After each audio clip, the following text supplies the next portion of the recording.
के सुमिरन मात्र से नासति विघ्न अनंत। तात सर्वारंभ में ध्यावत है सब संत। गुरु की महिमा अनंत है, अनंत किया उपकार। लोचन अनंत उघारियां, अनंत दिखावन हार। अनंत दिखावन हार, अनंत दिखावन हार। गुरु हैं बड़ा गोविंद से, मन में देख विचार। हरि सिरजे तो बार बार, गुरु सिरजे तो पार। हरिहर आदि ब्रह्म हैं, जगत पूज जो कोय। सदगुरु की पूजा किए, तो सभी की पूजा हो, सभी की पूजा हो।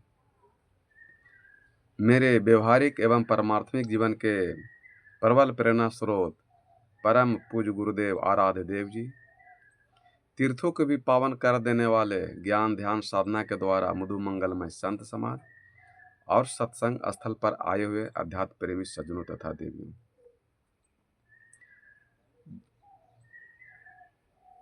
जब साधु संत महात्मा या परिवार किसी के गांव में जाते हैं प्रवचन सत्संग करने के लिए, या कोई रिश्तेदार जाते हैं अपने परिवार के यहाँ, तो लोग उसको स्वागत कहते हैं, स्वागत करते हैं।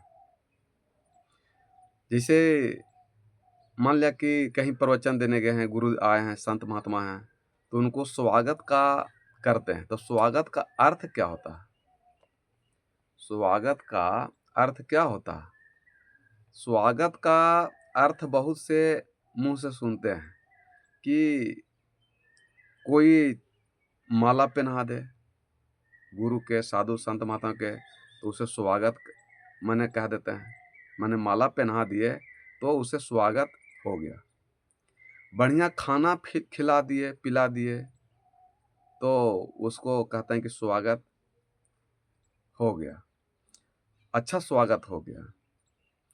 उनको गमछी चाहे चादर दे करके कंधे पर उड़ाए और उसी को कहते हैं कि स्वागत हो गया। स्वागत का अर्थ इतने है कि कोई माला पहना दे, बढ़िया खाना खिला दे, चादर दे दे, भेंट कर दे, उसको स्वागत कहते हैं। लेकिन स्वागत का शब्द अगर अर्थ समझिएगा व्याकरण के हिसाब से, तो उसको संचित विच्छेद कीजिए। व्याकरण के हिसाब से स्वागत का संधि विच्छेद करिएगा तो वो शब्द के गर्भ में ही उसका उत्तर छिपा हुआ रहता है। लेकिन लोग संधि विच्छेद नहीं करते हैं, इसलिए मनुष्य माया के चक्कर में फंस जाते हैं, विषय वासना के चक्कर में फंस जाते हैं, प्रकृति में जाकर के फंस जाते हैं, जड़ पूजा पाठ में फंस जाते हैं। तो उस शब्द में ही गर्भ छिपा रहता है, और जो उस शब्द को गहराई में डुबकी लगाना जानता है या डुबकी लगाना आ जाता है, तो वो मनुष्य शब्द का मौलिक अर्थ जब समझ जाता है तो उसका जीवन धन हो जाता है। तो स्वागत दो शब्द से बना हुआ है, विचार कीजिएगा बात पर। स्वागत दो शब्द से बना हुआ, इसको संधि विच्छेद कीजिए स्वागत का। तो स्वागत का अर्थ क्या होता है? स्व जोड़ आगत, स्व जोड़ आगत, तो स्वागत। तो स्व का मतलब होता है खुद, निज, माने आगत माने खुद होता है, निज होता है माने स्व माने। और आगत का मतलब क्या होता है? आगत का मतलब आने वाला, आने वाला माने आया। इस संसार में दो की सत्ता से संसार चलता है, एक से नहीं चल सकता। इस संसार में दो की सत्ता है, एक सत्ता है स्व की सत्ता है, और दूसरा सत्ता है पर की। तो पर किसे कहते हैं और स्व किसे कहते हैं? तो स्व माने होता है अपना, और पर माने होता है पराया, जिसे प्रकृति कहते हैं। प्रकृति भी कह सकते हैं, पराया भी कह सकते हैं। और स्व माने अपना, जो निज है, खुद है, उसको कहा जाता है। तो उसको मूल शब्द में पराया कहते हैं। पर माने दूसरा, माने दूसरा आदमी का सम्मान हो, दूसरा आदमी का सम्मान है। तो अपने को स्व कहा जाता है, अपना का स्व कहा जाता है। और दूसरे को सम्मान हो, दूसरे को सम्मान हो, माने उसी को स्वागत कहते हैं। सम्मान में और स्वागत में ही अंतर है। सम्मान करना चाहिए इंसान को, स्वागत नहीं होता। स्वागत का अर्थ दूसर होता है और सम्मान का अर्थ दूसर होता है।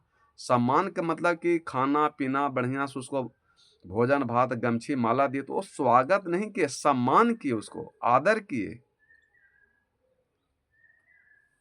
वो वहां उसको सम्मान कहा जाएगा, स्वागत नहीं कहा जाता है। तो स्वागत का अर्थ दूसर है और सम्मान का अर्थ दूसर है। तो पर कहा जाता है, पर माने दूसरा को पर कहा जाता है, दूसरा को पर कहा जाता है। पूरे संसार में दो की सत्ता है।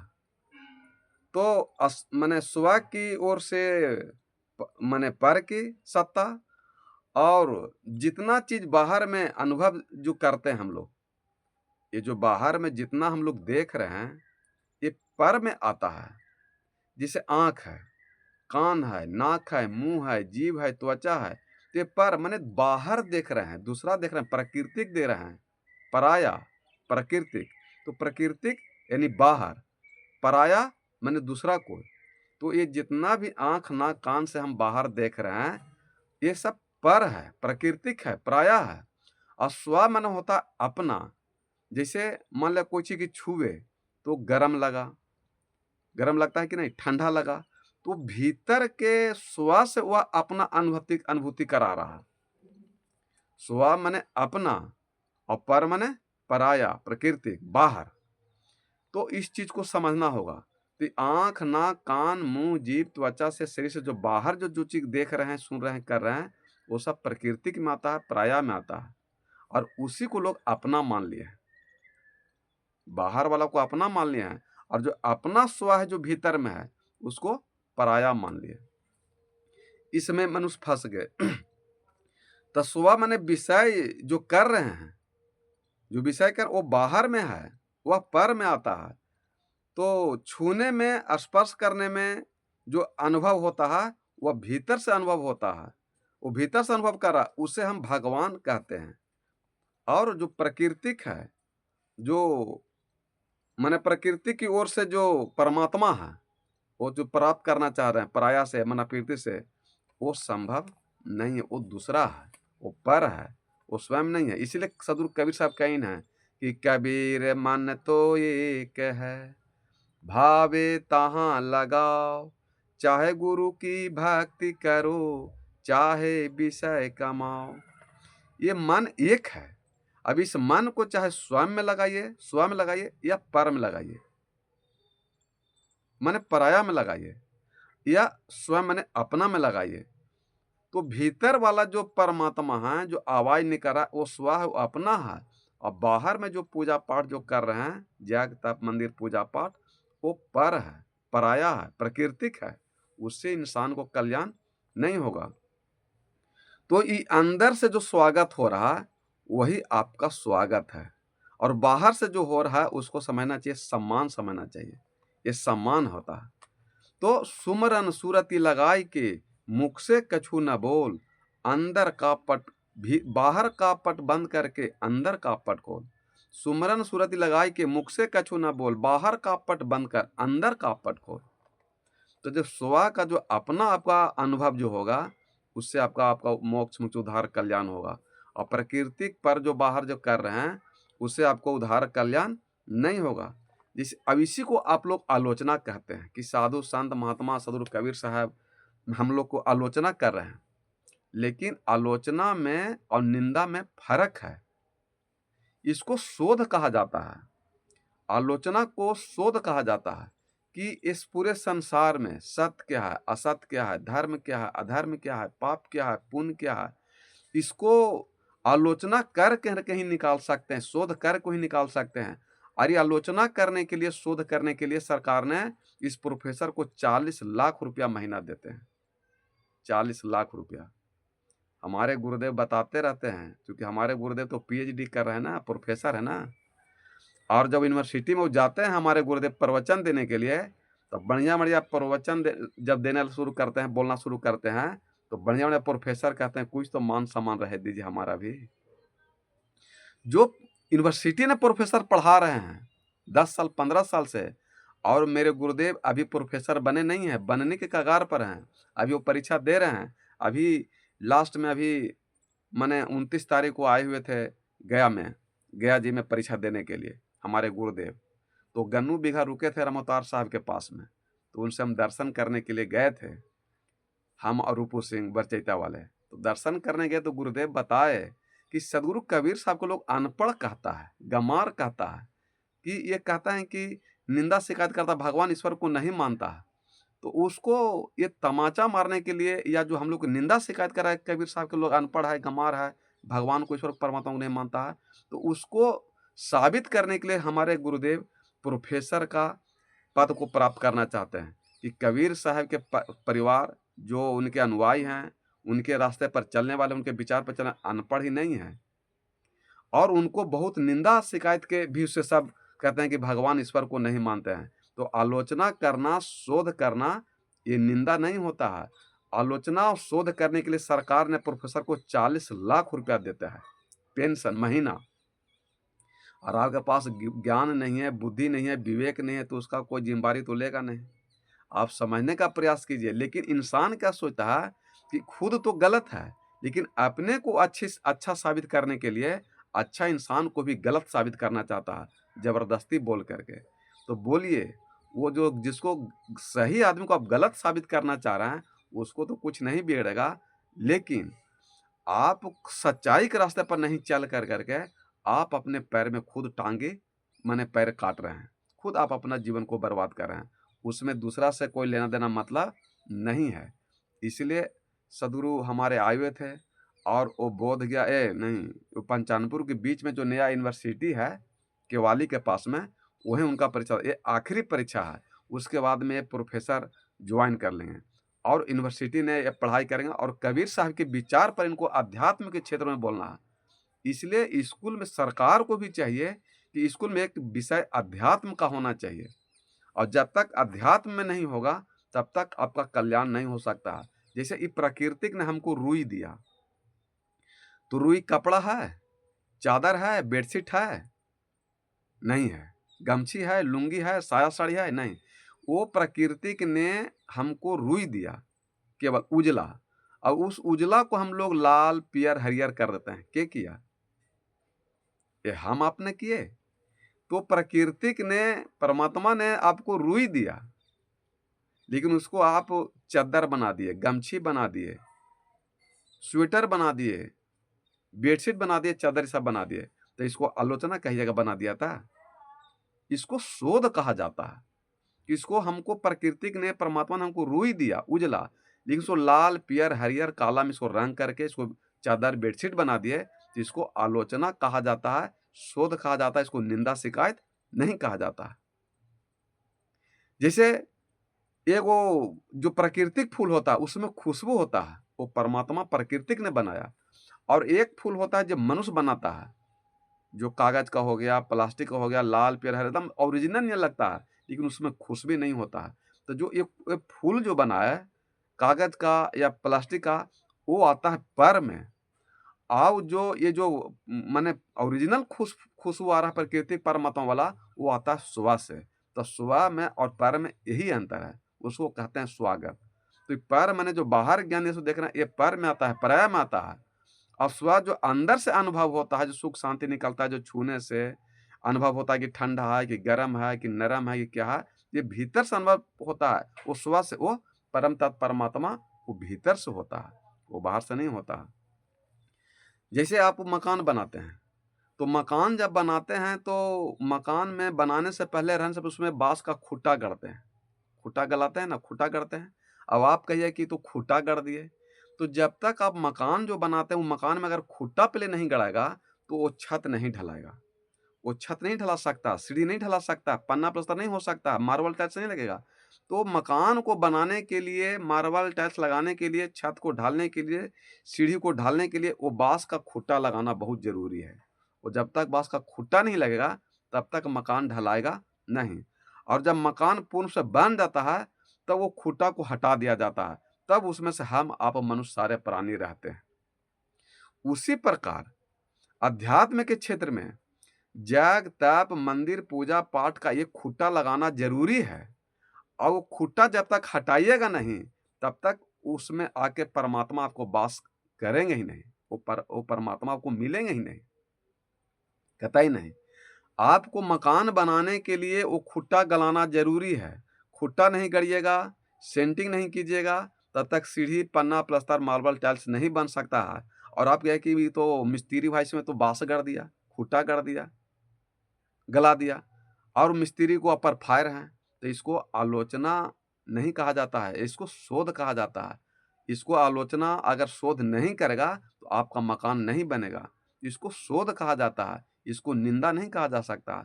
तो जग, तप, मंदिर, पूजा पाठ करना, ये बांस लगाना जरूरी है। लेकिन ये पूजा पाठ, व्रत, उपवास करते करते आपको जब पूरा अध्यात्म में आ जाइए, परिपक्व हो गए भक्ति में, तो ये सारा जग, तप, मंदिर, पूजा पाठ का खूंटा को हटाना पड़ेगा। तब जाके यहाँ परम तत्व परमात्मा वास करेंगे। सुबह में जाकर के, अपना में जाकर के, तब जाके आपको इस जीवन से उद्धार कल्याण होगा।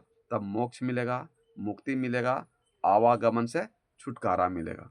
दूसरा कोई उपाय नहीं है। और इसी को कहते हैं आप लोग, कबीर साहब भगवान नहीं मानते हैं, ईश्वर नहीं मानते हैं, निंदा करते हैं, शिकायत करते हैं। अब आपकी बुद्धि भ्रष्ट हो गया है, ज्ञान नहीं है, तो इसको कितना आपको समझा सकते हैं। तो साधु संत महात्मा तो बार बार आप लोगों को समझाते हैं कि स्वागत का मतलब होता है स्व, और आगत माने पर। तो स्व और पर, ये दो सत्ता से संसार चल रहा है। इसलिए गोस्वामी तुलसी साहब कहीं है रामचरितमानस में कि प्रकृति पार प्रभु सब उर्वासी। ये जो बाहर से आंख आंख नहीं जितना देख रहे हैं, ये प्रकृति की माता। प्रकृति पार प्रभु सब उर्वासी। प्रभु माने परमात्मा, ईश्वर, भगवान, राम, शिव, कृष्ण, बुद्ध, महावीर, कबीर, ये कहाँ रहते हैं? ये प्रभु हृदय रूपी मंदिर में रहते हैं। प्रकृति से नहीं रहता, प्रकृति से पार, अयोध्या से पार, मंदिर से पार, पूजा पाठ से पार, जग तप से पार, प्रकृति से पार। ये जितना बाहर में आप पूजा पाठ, व्रत, उपवास जो कर रहे हैं, अयोध्या तीर्थ, ये कुंभ मेला में नहा रहे हैं, देवघर, ये सब प्रकृति की माता है। इसलिए गोस्वामी तो रामायण में लिखे कि प्रकृति पार प्रभु सब उर्वासी। सब माने सभी प्राणियों में, उर माने हृदय में ईश्वर परमात्मा का वास है, रहते हैं। प्रकृति पार प्रभु सब उर्वासी, ब्रह्म निरीह विरजय विनाशी। वो ब्रह्म निरीह परम तत्व परमात्मा, माया रहित, इच्छा रहित, सब गुणों से रहित, वो हृदय में वास करते हैं। अब इस चीज को अगर संत महात्मा कबीर साहब नहीं बतावेंगे, आलोचना करेंगे, शोध करेंगे, तो आप जग तप मंदिर पूजा पाठ में फंसा रह जाइएगा। और जो अपना आपका भीतर में परम तत्व परमात्मा राम, शिव, बुद्ध, महावीर, कबीर है, उसको आप पहचान नहीं पाइएगा, अनुभव नहीं हो पाएगा, और ये शरीर पाना आपका व्यर्थ हो जाएगा। और ऐसी ये संसार से आप चले जाइएगा, मकान बनाने के फेरा में, परिवार बनाने के फेरा में रह जाइएगा, खाली पैसा कमाई के चक्कर, गाड़ी घोड़ा मकान के चक्कर में। इसलिए स्व माने अपना, पर माने पराया, यानी प्रकृति।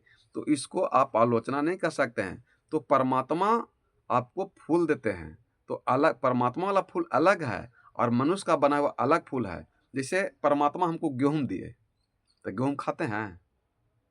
धान दिए, तो धान खाते हैं। हम लोग तो आज तक नहीं देखे इतना जगह प्रवचन सत्संग करते हैं। हमारे गुरुदेव भी कहते हैं कि हम लोग तो इतना जगह प्रवचन किए, कहीं गेहूं खाते हैं?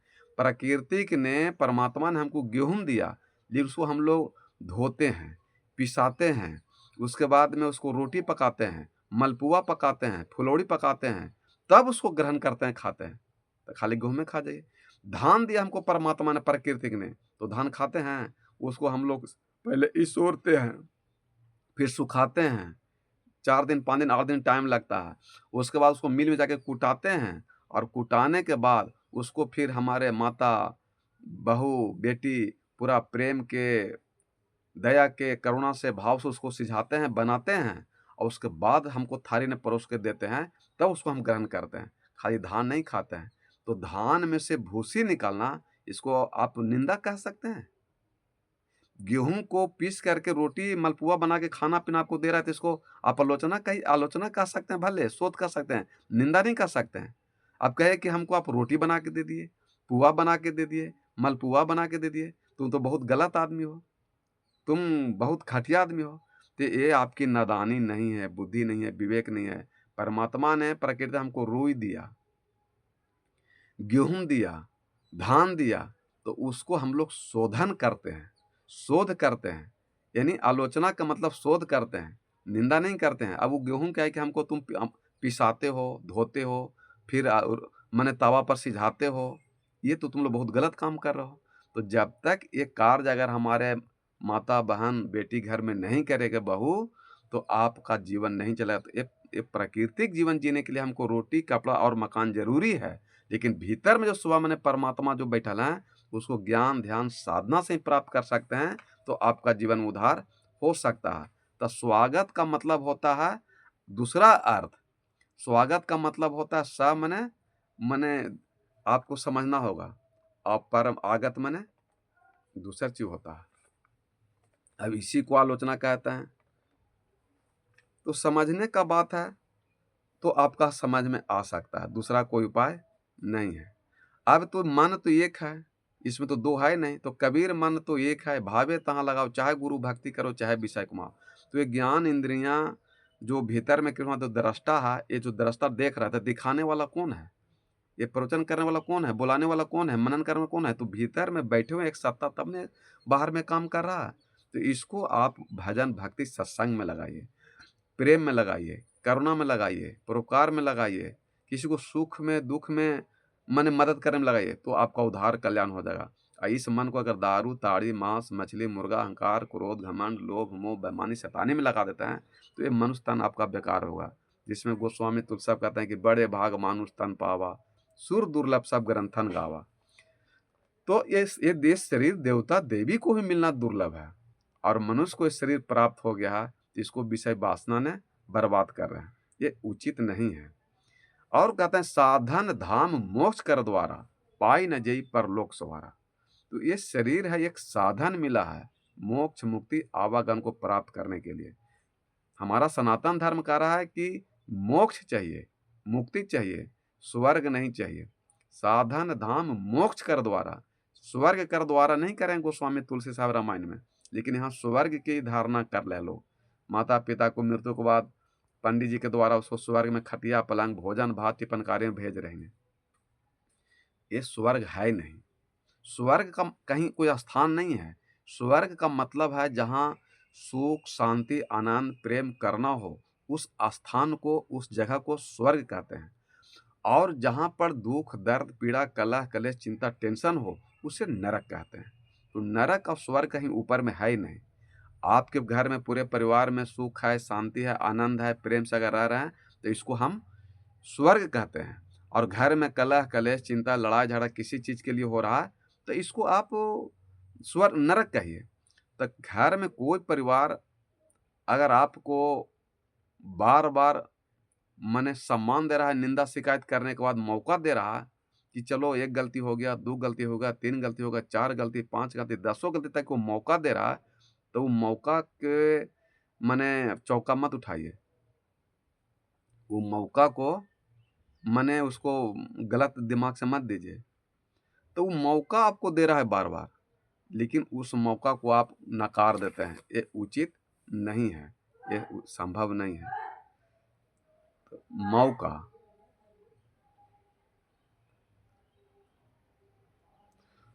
तो उसको फायदा नहीं दीजिए। तो उसको आप डांट डपट अगर नहीं कीजिएगा, तो फिर आपको मान सम्मान नहीं करेगा, कभी नहीं। तो हमारे सनातन धर्म में साधन धाम मोक्ष कर द्वारा, पाई न जई परलोक सवारा। तो ये परलोक होता है, समझे कि नहीं? तो इसको हर दृष्टि से समझना पड़ेगा, तब आपको उद्धार, कल्याण होगा, अन्यथा कल्याण नहीं हो सकता। इसलिए सदगुरु कबीर साहब आपको आलोचना और शोध करते हैं, निंदा नहीं करते हैं, इसको आपको सही रास्ता पर लाने का प्रयास करते हैं, तो आपका उद्धार कल्याण हो सकता है। प्रेम से बोले सदगुरुदेव भगवान की जय। गुरुबर तेरी कृपा से सब काम हो रहा है, गुरुबर तेरी कृपा से सब काम हो रहा है, सब आप कर रहे हैं, सब आप कर रहे हैं, मेरा नाम हो रहा है, गुरुवर तेरी कृपा से सब काम हो रहा है, गुरुवर तेरी कृपा से सब काम हो रहा है, सब आप कर रहे हैं, मेरा नाम हो रहा है, गुरुवर तेरी कृपा से सब काम हो रहा है। खुशियाँ कोई मनाए, आंसू कोई बहाए, खुशियाँ कोई मनाए, आंसू कोई बहाए, कर्मों के मुताबिक ही अंजाम हो रहा है, गुरुवर तेरी कृपा से सब काम हो रहा है, सब आप कर रहे हैं, मेरा नाम हो रहा है।